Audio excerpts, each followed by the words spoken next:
മുന്നൊന്നും ഉണ്ടായിട്ടില്ല, ആദ്യമായിട്ട് കിട്ടിയ സാധനം.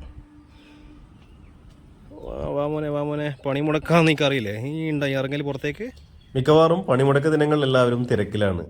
അത് മാത്രമല്ല, ഞാൻ ഇന്ന് പരിചയപ്പെടുത്താൻ ഉദ്ദേശിക്കുന്ന ഒരു സ്ഥലത്തിന് ഒരു പ്രത്യേകതയുണ്ട്. നമ്മുടെ കണ്ണൂർ ജില്ലയിൽ തന്നെയാണ്. ഹർത്താലോ പണിമുടക്കോ ബന്ധം ഉണ്ടെങ്കിൽ അതൊന്നും ബാധിക്കാത്ത കണ്ണൂർ ജില്ലയിലെ ഒരേ ഒരു സ്ഥലം പറയുകയാണെങ്കിൽ ഈ സ്ഥലമാണ്. ഇവിടത്തേക്ക് പോകാനാണ് എല്ലാ സമയങ്ങളിലും ആൾക്കാർ തിരക്കൂട്ടുന്നത്. ഇവിടെ എല്ലാ വാഹനങ്ങളും ഓടും, എല്ലാ കടകളും തുറക്കും. അത് വർഷങ്ങളായിട്ട് നടക്കുന്ന ഒരു ആചാരങ്ങളാണ്. അതുമാത്രമല്ല, ഈ നാട്ടുകാർ പറയുന്നതിൻ്റെ ഒരു പ്രത്യേകതയുണ്ട്. പണിമുടക്കോ ഹർത്താലോ ബന്ധോ വരികയാണെങ്കിൽ രാഷ്ട്രീയം നോക്കാതെ, രാഷ്ട്രീയ പാർട്ടി നോക്കാതെ തുറക്കുന്ന ഒരു സ്ഥലം. അതുമാത്രമല്ല, കച്ചവടം 10 ഇരട്ടി കൂടുന്നു എന്ന് പറയുന്ന ഒരു വലിയ പ്രത്യേകതയും ഈ നാടിനുണ്ട്.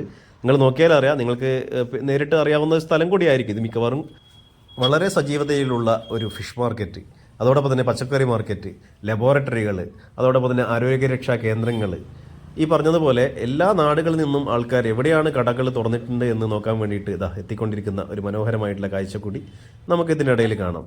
അപ്പോൾ ഏതായാലും ഈ സ്ഥലത്തിന് മറ്റൊരു പ്രത്യേകതയുണ്ട്. എല്ലാത്തിനും വിലക്കുറവാണ് എന്ന് പറയുന്നതാണ് ഏറ്റവും വലിയ പ്രത്യേകത. ഇന്നത്തെ റേറ്റ് നോക്കുകയാണെങ്കിൽ നത്തോലിക്ക് 50 രൂപ, അതോടൊപ്പം തന്നെ അയിലക്ക് 250 രൂപ തുടങ്ങിയിട്ട് നമ്മുടെ അഫോർഡബിൾ ആയിട്ടുള്ള പ്രൈസിങ്ങിൽ കിട്ടാവുന്ന ഒരു പ്രദേശം കൂടിയാണ്. ഇവിടെ വന്നു കഴിഞ്ഞാൽ പ്രത്യേകത, ബിരിയാണി അടക്കം ഇന്ന് ലഭ്യമാണ്. എല്ലാ ഹോട്ടലുകളിലും വിലക്കുറവ് ഒരു എടുത്തു പറയേണ്ട കാര്യങ്ങളാണ്. കാരണം പ്രത്യേകിച്ച് ഈ കടയിൽ പോയിട്ട് ഞാൻ ഒരു ചായ കുടിച്ചിട്ടായിരുന്നു. ചായക്ക് 10 രൂപ, എല്ലാ കടികൾക്കും 10 രൂപ. അതായത് കട്ട്ലറ്റ് ആയി കഴിഞ്ഞാലും അപ്പം നിറച്ചതായി കഴിഞ്ഞാലും, അതോടൊപ്പം തന്നെ നമ്മളൊക്കെ സ്ഥിരമായിട്ട് 15-25 രൂപ വാങ്ങുന്ന എല്ലാ കടികൾക്കും 10 രൂപ എന്നാണ് ഇവിടെ പ്രത്യേകത. ഈ പൊറോട്ടയൊക്കെ അടിക്കുന്നത് കണ്ടാലേ അറിയാം എത്ര പേർക്കുള്ള പൊറോട്ടയാണ് അവിടെ അടിക്കുന്നുള്ള കാഴ്ചകൾ കാണാം. അപ്പോൾ ശരിക്കും പറഞ്ഞാൽ ഇത്തരം നാടുകളിൽ ചില ബോർഡുകൾ കാണുന്നുണ്ട്, കടമുറികൾ ലഭ്യമാണ് എന്ന് പറഞ്ഞിട്ട്.